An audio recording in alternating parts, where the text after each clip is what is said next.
Paz do Senhor, irmãos. Gálatas capítulo 5, versículo 19 até o versículo 23.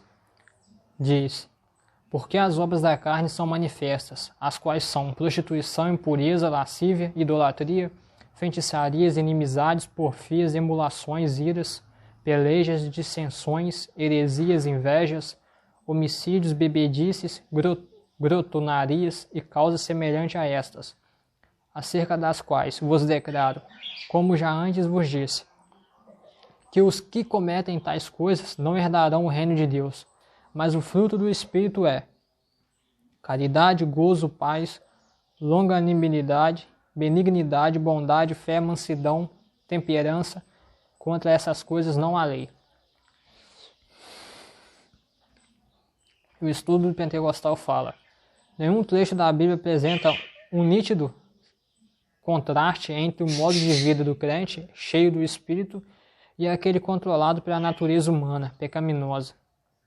Paulo não somente examina a diferença geral do modo de vida desses dois tipos de crentes, ao enfatizar que o espírito e a carne estão em conflito entre si, mas também inclui uma lista específica tanto das obras da carne como do fruto do espírito. Obras da carne é a natureza pecaminosa dos seus desejos corruptos, a qual contínua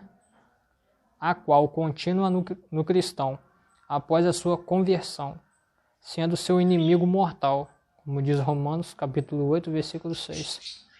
Aqueles que praticam as obras da carne não poderão herdar o reino de Deus.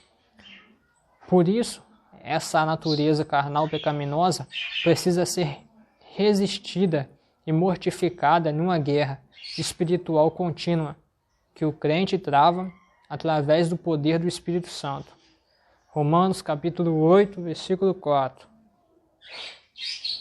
As obras da carne incluem prostituição, do grego significa porneia, imoralidade sexual de todas as formas. Isto inclui também gostar de quadros, filmes ou publicações pornográficos.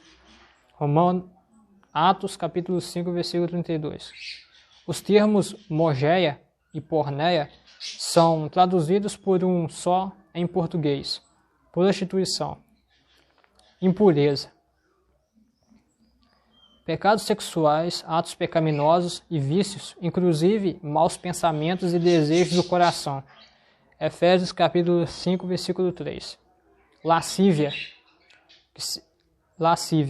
sensualidade.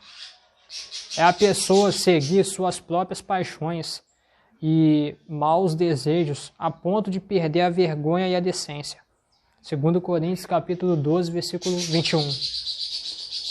Idolatria. Adoração de espíritos, pessoas ou ídolos, e também a confiança numa pessoa, instituição ou objeto, como se tivesse autoridade igual ou maior que Deus e sua palavra. Feitiçarias, espiritismo, magia negra, adoração de demônios e o uso de drogas e outros materiais na prática da feitiçaria. Inimizades, intenções e ações fortemente hostis, antipatia e inimizade extremas. Porfias, brigas, oposição, luta por superioridade. Romanos capítulo 1, versículo 29. Emulações, ressentimento, inveja, amargura do sucesso dos outros. Romanos capítulo 13, versículo 13. Iras, ira ou fúria explosiva que irrompe através de palavras e ações violentas. Pelejas, ambição egoísta e a cobiça do poder. Dissensões, introduzir ensinos cismáticos na congregação sem qualquer respaldo na palavra de Deus. Heresias, grupos divididos dentro da congregação formando conluios egoístas que destroem a unidade da igreja. Inveja, antipatia ressentida contra outra pessoa que possui algo que não temos e queremos. Homicídio, matar o próximo por perversidade.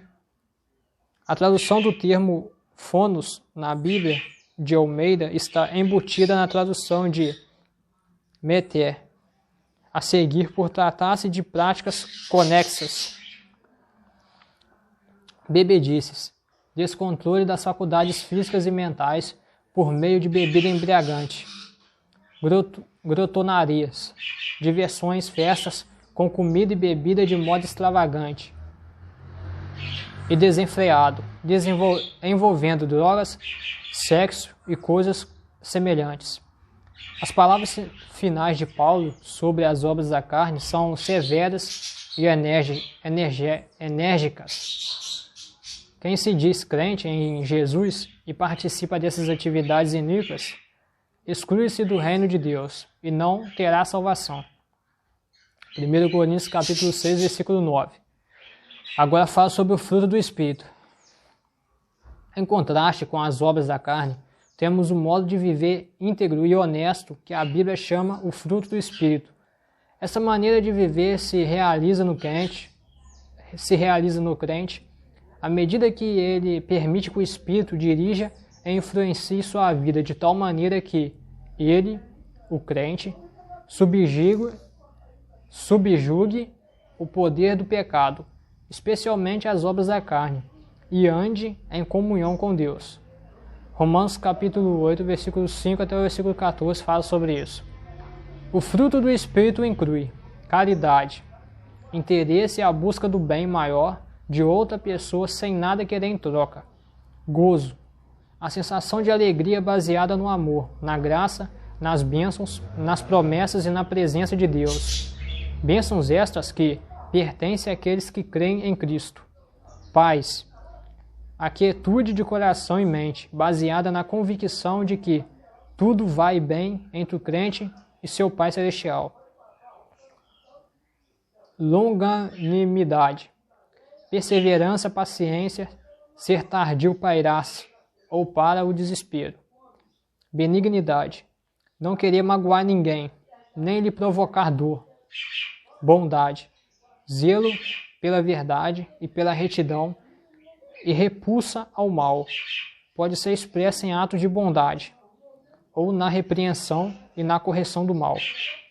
Fé, lealdade constante e inabalável a alguém com quem estamos unidos por promessa. Compromisso, fidedignidade e honestidade.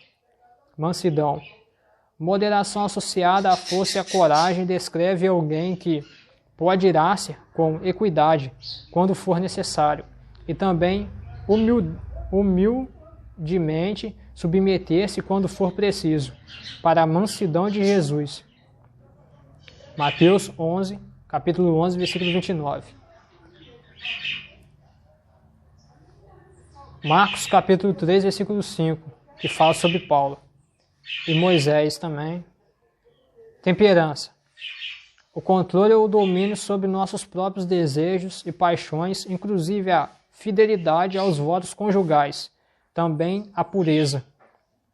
O ensino final de Paulo sobre o fruto do Espírito é que não há qualquer restrição quanto ao modo de viver aqui indicado.